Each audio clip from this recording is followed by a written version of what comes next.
Assalamualaikum warahmatullahi taala wabarakatuh mga kaibigan.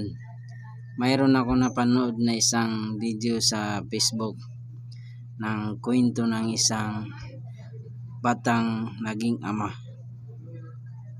na nag-iisa lang siyang nag-aalaga sa kanyang anak na mayroon sakit. Sa pagpanood ko nito ay naiyak talaga ako. Kaya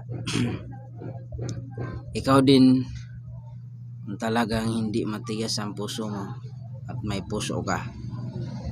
Tingnan natin hindi ka maiyak sa kwento na ito. Kaya panoorin natin sabay-sabay.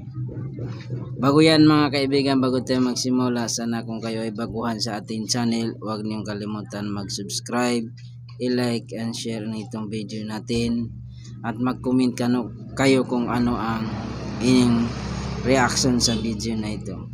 Kaya ito na, panoorin natin. At ano ang kwento ng buhay niya. At sa bidyong ito, ipapakita ko po sa inyo kung gaano naging kabuting ama si Miko at kung paano niya inilaban ang kanyang anak. Last year, March 2023, nakilala ko nga si Kuya Miko. Nakakaayak talaga ang kwento na ito mga kaibigan. Miko, wala akong idea kung ano yung sakit ng bata. Ang alam ko lang, may sakit siya at kailangan niya ng tulong. Kaya ganito sakit na lamang na hindi kayang ko nung makita ko yung sitwasyon ng bata. Pagalingin ng mga doktor. Bakit nanginginig?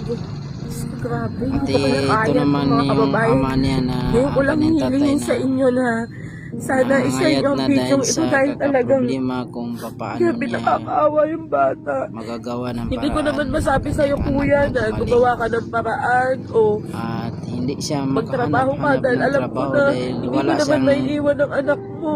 Tapos wala ka man lang kasama sa mag-alaga ng sa anak kanyang mo. anak. Isa lang may papangako ko sa'yo kuya. Lahat ng kikitain ng video ito ay mapupunta sa inyo. Itong kaibigan natin na vlogger na babae, At sa pangalawang beses ko ang siya ang pagbalik kay Kuya tumulong Miko, sa bumuhos agad ang tulong lalaking para sa ito kanyang na anak. Pero ganito nga ang naging reaksyon niya nung maiabot ko na ang kanyang anak ay tulong. ipagamot na sa ospital. Sir, hindi ko talaga gusto mawakan ng pera.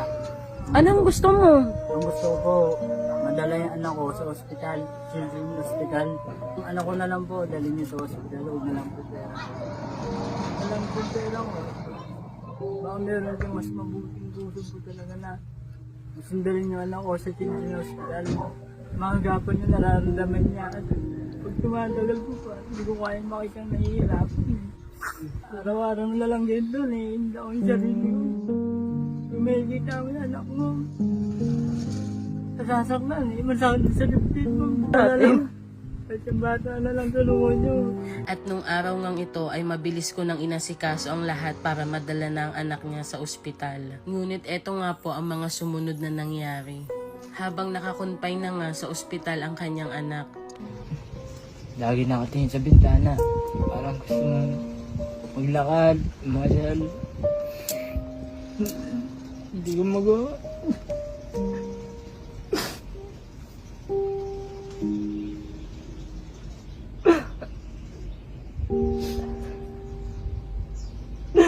Mahirapan na rin ako makita siyang ganun eh.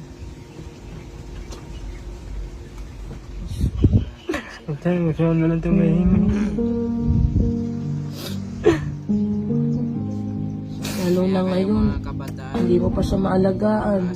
Dahil mahina nga ang baga ni Miko at nagpositive nga siya, hindi pwedeng siya ang tumingin o mag-alaga sa anak niya.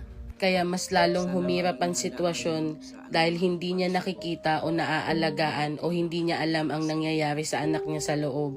Pero sadyang napakabuti talaga ng Panginoon dahil makalipas nga lang ang isang buwan ay nailabas na nga si Baby Mika at dito nga ay muli kaming nabigyan ng pag-asa. Nagsisalita siya. Uy!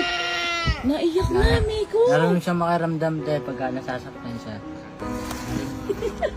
Masaya pa ako. Pag singing ka na nakita na sinapos siya taba, ito po mas masaya eh. Makikipagagawan ba to? Ano nga ano mo, Miko? Tingnan mong maigi. Kaya sure. Kaya sure. Tuwan-tuwa si Miko. Ang lalaki niyan, Miko. Wow! kayo At makalipas nga lang ang ilang araw, ay muling bumalik ang panghihina ni Baby Mika. Oh, ba't nandiyan kayo? Nalanggam eh. Nilalanggam? Opo. Bakit nilalanggam? Ano ba yan? Sugat na nga po. Kinagat-kagat na ng langgam mo. At dito nga ay muli ko siyang ibinalik ng ospital. At sa ilang araw nga na pananatili niya sa ospital, pahina nga ng pahina ang katawan ni Baby Mika. Hanggang sa dumating nga yung oras na hindi niya nakinaya at bumigay na nga si Baby Mika.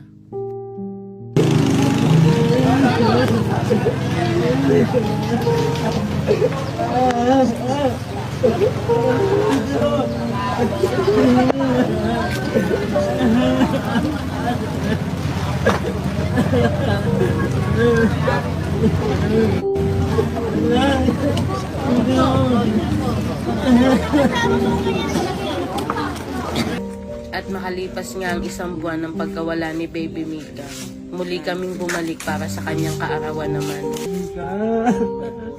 Miss na kita na. Happy birthday, Mika.